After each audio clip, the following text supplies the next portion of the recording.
Let's talk about the power that comes from resilience today.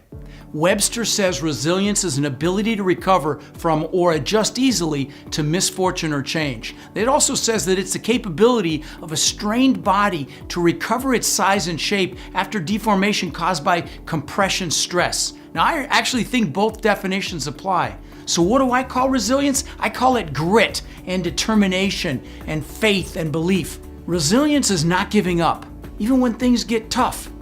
It's getting back up when you get your butt kicked. It's pushing forward even when you can't see the whole road ahead. It's starting over when you have a failure or a seminar. Napoleon Hill said this about resilience: the strongest oak in the forest isn't the one that's protected from the storm or hidden from the sun. It's the one that stands in the open, where it's compelled to struggle for its existence against the winds and the rains and the scorching sun. Nothing is as strong as the human spirit. Resilience is when instead of saying, "Why me?" someone says, "Try me."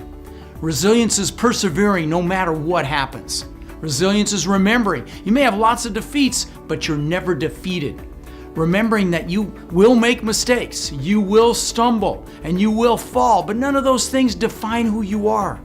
Carl Jung said, "I am not what happened to me, I am what I choose to become."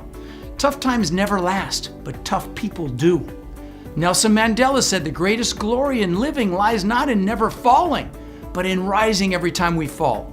Now, are you going to have doubts? Sure. Are you going to have setbacks? Yes. Are you going to get your nose bloodied? Yes. You bet you are. And resilience is pushing forward in spite of all of that. Resilience is believing in your power. It's believing in your inner strength. It's believing in your purpose. It's knowing in your soul that you will prevail.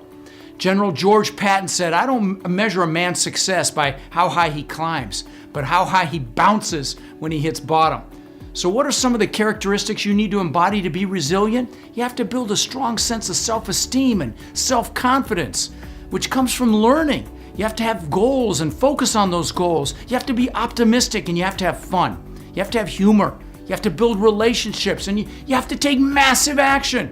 You have to look at your setbacks as learning experiences, and you have to have faith. Resilience means looking at a problem and looking for the solution and looking for the lesson. The people that fall and get back up are always stronger than the ones that never fell. Resilience is remembering that only you have the power to pick yourself back up by your bootstraps when you need to. It allows you to discover who you really are. Charles Darwin said it's not the strongest of the species that survive, nor the most intelligent, but the ones most responsive to change. In other words, the most resilient.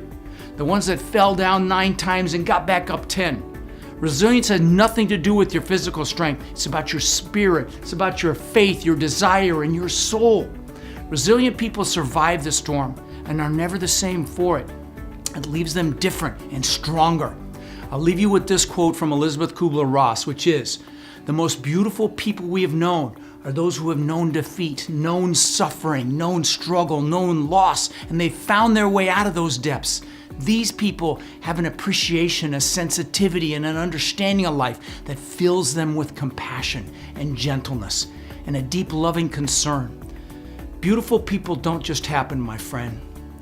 I'm Rod Khleif, wishing you incredible passion and massive success in your business and in your life because you never gave up.